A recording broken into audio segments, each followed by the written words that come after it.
Hello, welcome to Beginner Friends and welcome to my mega keychain project. In this video, I'm showcasing how I went about creating more than 60 keychains which I had decided to gift to a group of my friends at our annual get together party. So, of course, it begins with procuring all these MDF keychain bases from Amazon. These are all keychains with little less than 2 inches diameter, and preparing them initially by applying a base coat of black gesso. I do this activity generally in the washroom near the wash basin because there would be some spillage of the paint all over, and it's easy to clean up in the washroom rather than do it in a drawing room or a bedroom and mess up the place. So these keychains have to be given a black coat first on one side. After it dries up, thankfully it dries up pretty fast in 5 minutes or 10 minutes. And then again you have to give a coat on the back side as well.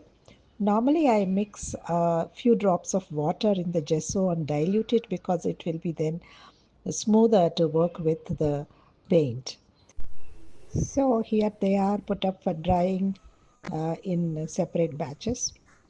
Very important to clean up after you finished this kind of a work. Obviously, paint has spilled all over the place, so I need to clean my hands. I need to clean the wash basin and surrounding areas, the brushes and the other tools which are used in this process. Very, very important. A painter's sink bears the brunt of the activity. So I do some preliminary cleaning so that the stains can be removed later on more in detail.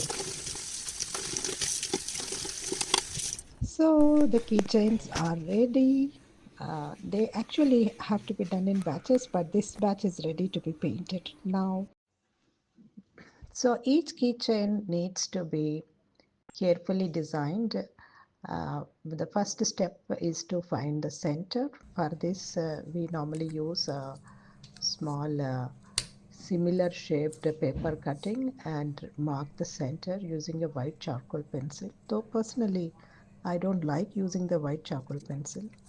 Using a protractor and compass to draw sections on a small article like this is very difficult. So I have developed my own little tools with which I create these guidelines for working on small articles like this. These are those initial days, but over a period of time, I can actually now do this with an eye measure, and actually now I don't draw these guidelines much. I just go by an approximation of an eye measure for developing the designs. Normally, when I draw big mandalas, I keep a sample design in front of me from which I copy. But when it comes to keychains, I don't follow any design particularly. I do look at some designs and think this is the way I can do, but normally I don't keep any design copy with me. I develop the design as I paint along. So I think in this one I have decided to do contrasting colors. These colors are left over from a big mandala, and I am using two contrasting colors, one light and one dark color in the pink shade, to develop the mandala. I think initially I started doing this keychain with an intention of doing two contrasting dots with a spiral design, but I think halfway through, after doing three circles, I changed my view and I have started now going for running dots. Running dots, when you do them on just one side, they look very beautiful. But when you complete them, sometimes the look differs unless you have a plan to develop it further. It's very difficult to work with these small articles because uh, not easy to maneuver your big hands and fingers through those tiny swooshes and dots. So it's sometimes your finger touches something somewhere at the edge, and then the paint becomes smudgy. So it's a little difficult, and one has to be very careful while doing these small pieces. So I think I am just wondering whether to do running dots on the other side, and then I decided to do instead swooshes on the same side as the running dots with slightly contrasting shades. So it starts with a darker shade, followed by a lighter shade, and perhaps followed by a more pinkier shade perhaps.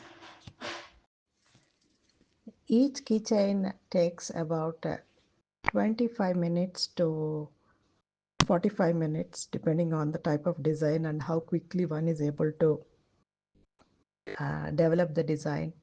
And if one doesn't make any mistakes, sometimes by mistake you uh, smudge over a dot, and therefore you'll have to wipe it out, uh, redo the base paint, and then restart the whole process. So sometimes it takes more time, but otherwise if there are no mistakes, each keychain takes about 25 minutes to 30-40 minutes to make.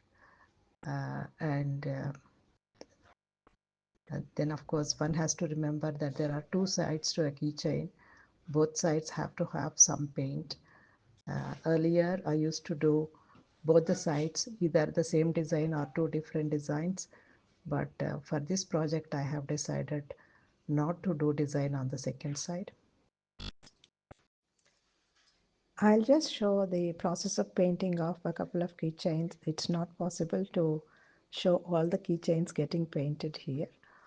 One keychain with dotting tools and one keychain with a rigger brush.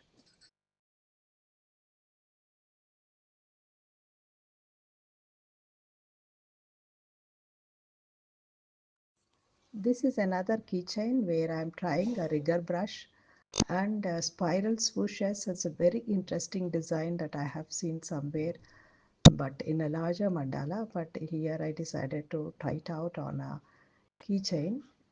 This will be again color gradient. So they just move into a different gradient in a spiral way, and it's an interesting design. I don't think I have shot the entire making on this video. This is just for a sample.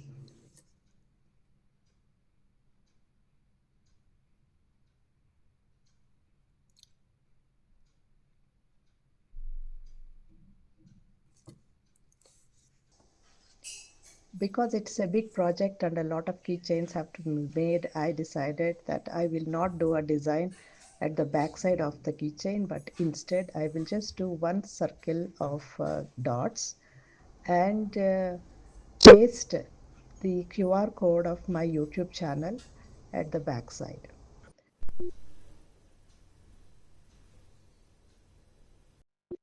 Sometimes you need to rework on a keychain which is already done, because after the paint dries up you can do a little bit of repair work, maybe touch up on the paint which is looking very watery, or touch up on excessive paint, so that you know, any mistakes that have happened while doing the design can be rectified later on. In fact, that is the beauty of working with the acrylic paints.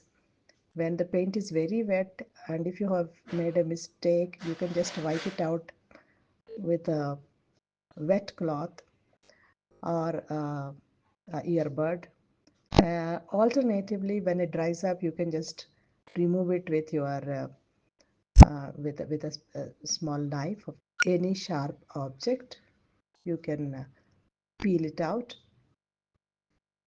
or you can paint excessive portion with black color. So there are some comforts, but then only when the mistakes are small and minute you can do that, not when they are very big mistakes.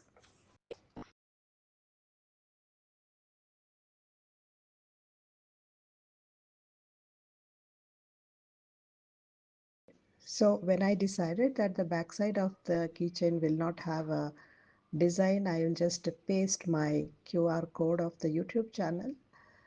I did like that for a few of them, but when a resin coat was applied, it became very, very dark because of the black background.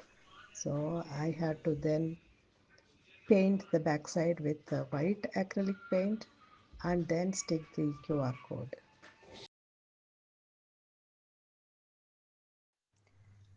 And the result was better.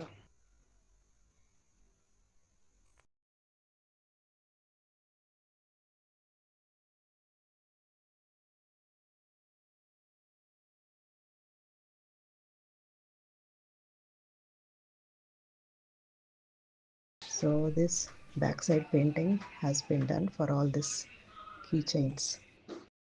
But I love these earth color designs. About 10 of them have come in this combination and they look beautiful. As these are a lot of keychains to be done, I was doing them in batches.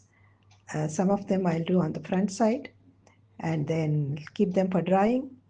Then a day later I do on the back side. Then one batch I would do a resin coat and keep them for drying. Then as I said, I have to paint them white on the back side also. Then it has to dry. Then you have to stick the QR code. So most of the time the keychains would get mixed up and I would sit and sort them out and see what work is pending with what keychain and again go back to finishing the work on each keychain.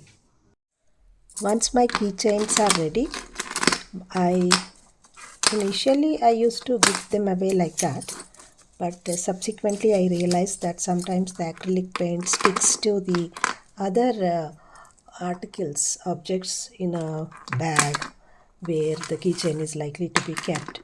Therefore, I found that it is better to give a resin coat.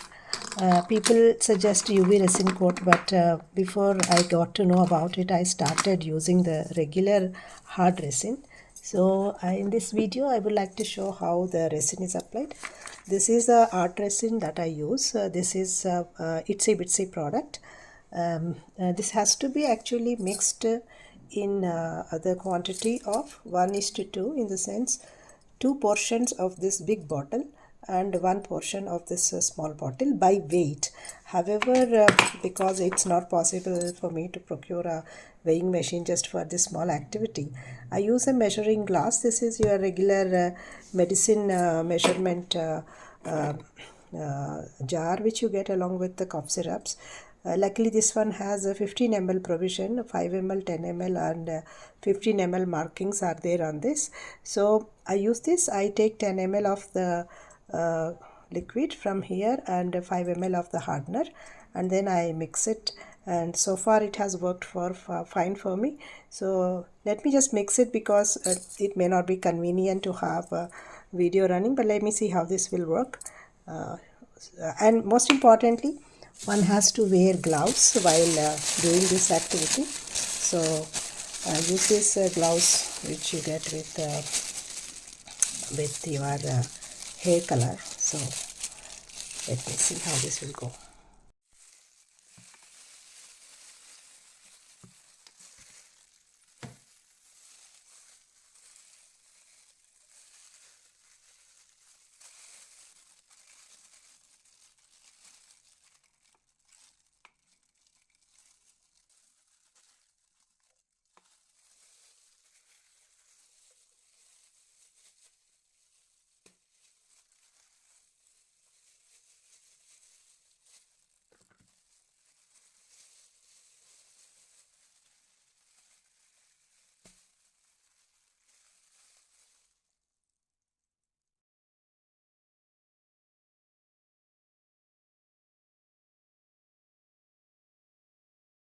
For the instructions, we have to mix it for 2 minutes and then let it sit for 1 or 2 minutes before we start using it. So I'm just mixing it now with a wooden scalpel. It's actually a wooden spoon that you normally get when you buy any foodstuffs, and then I have just cut it into half so that it will conveniently go into this particular container, and I found it very useful for this particular work because its shape actually helps me mix as well as apply resin on these small articles that I work with.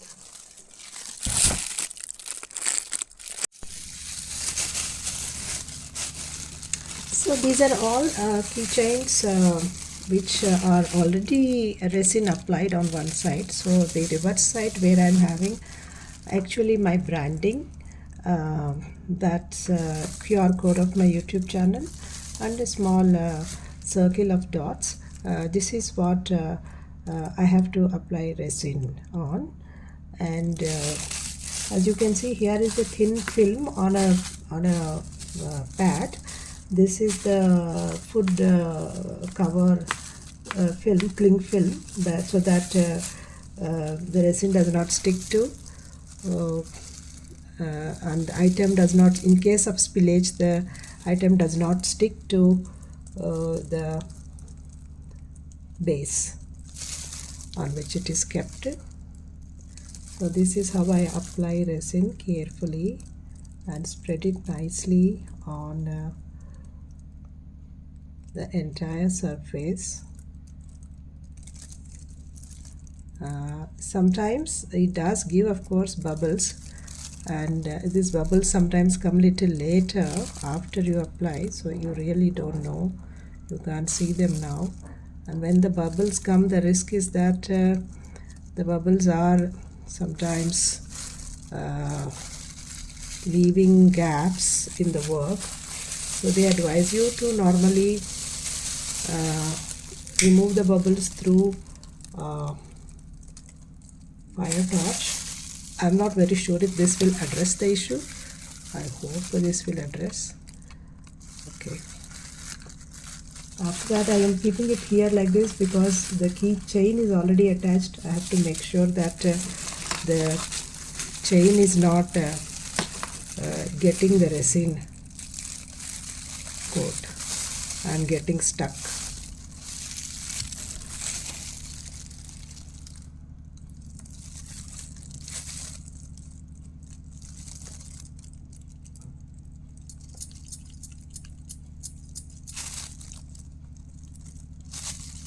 I just use a regular cigarette lighter.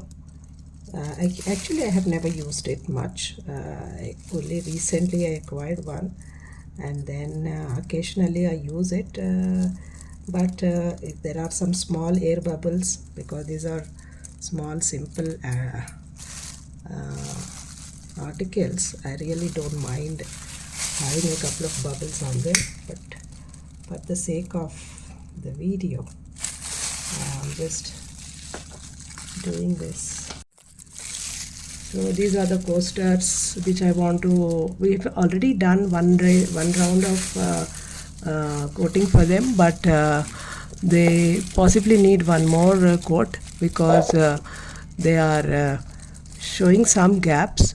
Both the resin quantity as well as the bubble problem can lead to gaps in the resin coat. So I am trying to use the leftover resin. I have so much resin left over, so I'm trying to use the leftover resin to finish these coasters. After the resin work is over, I normally wipe out the container with a tissue paper so that there is no trace of resin, and the scalpel also. Then I wash them with soap water so that they can be reused again without any traces or solidification of resin inside them.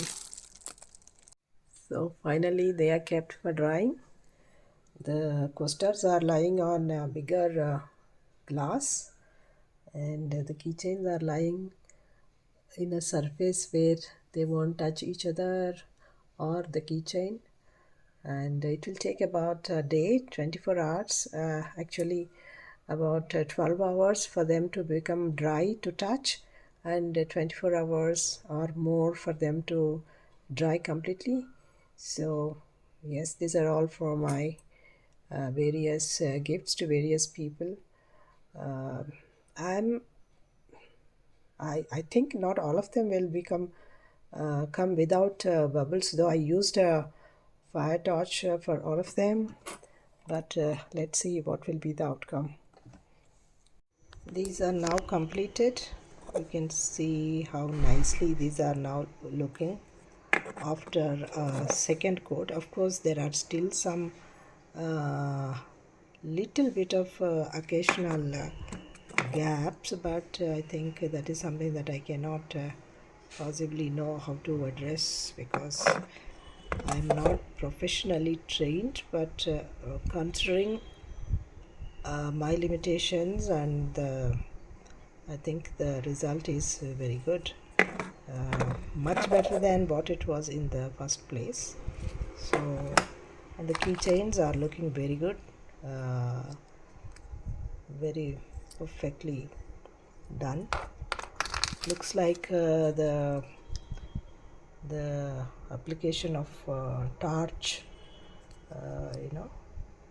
with a little bit of torch has really worked well. So yes, mission completed.